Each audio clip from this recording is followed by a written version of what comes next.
everyone, Boker Tov. We're continuing in the Halachot of the Seder, and we're up to the Maror. So the Maror, we have Maror twice. We have it on its own, we have it in the sandwich. Each time it needs to be a kazait of Maror. Just like we mentioned by the matzah, you need to eat the Maror, not like a nibble, not a little piece, not a little taste. So it needs to be a kazait, which is roughly the amount of 3 average size pieces of romaine lettuce on its own and for the sandwich. We dip it in the charoset. When it's maror on its own, we dip it in the charoset, and we shake off the charoset afterwards a little bit, and so there's just a little bit on it. When it comes to the korech, then we have maror, matzah, and charoset in it, and you don't have to shake it off.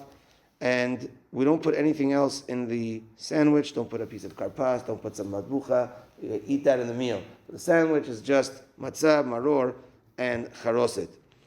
On Erev Pesach, you're allowed to eat maror, you're allowed to eat charoset, you're allowed to drink wine, you're allowed to have meat. Just don't eat matzah on Erev Pesach.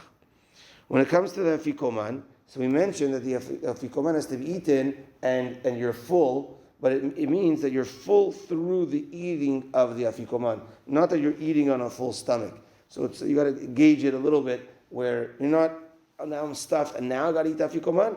Rather, leave a little bit of room, but you know that through eating the Afikoman, you're going to get full. You're going to be full or fuller. So save a little bit of room for it, and because otherwise there's some opinions that say that if you eat it on a totally full stomach, the Afikoman, then it's called Achila Gasa, and it's Achila Gasa is like a nasty eating, a glutton type of eating, and some say you don't fulfill the mitzvah in that type of way. Ideally, it should be 2 kazites for the Afikoman, like we mentioned yesterday, but 1 kazait, you are yotzeh.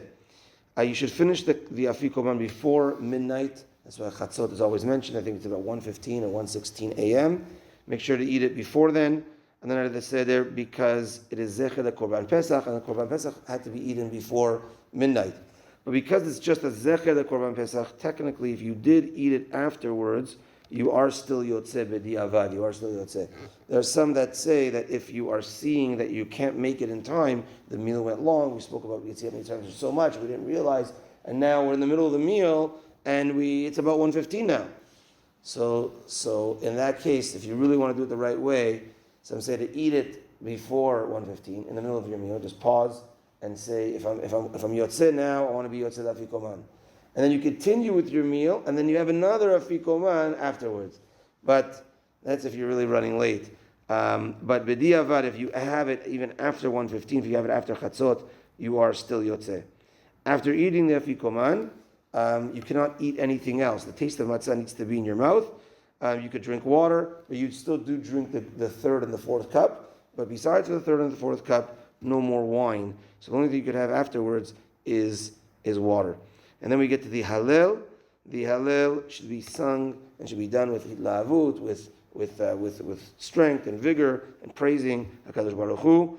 And really, ideally, if one can, it's a crammed night because we're starting late because you're supposed to have kiddush at the time of the Tzeta Kochavim when the stars are out, so it's already late.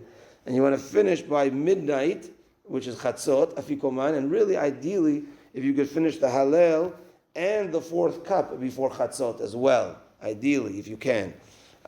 So that as well. So it's a crammed night, it's a full night, but after that, you can still stay up, and there's Hallel and Nirtzah, all the songs afterwards, after the 4th cup, you'd stay up all night talking about Yetziat Mitzrayim.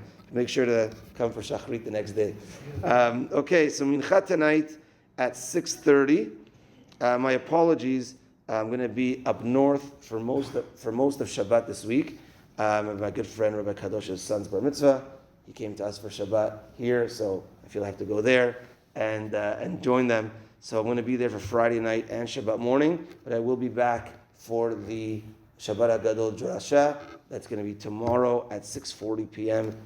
before Mincha. Bezrat Hashem, I'll be back for that. Have a good day, everyone, and Shabbat Shalom. Tana Deviliyahu.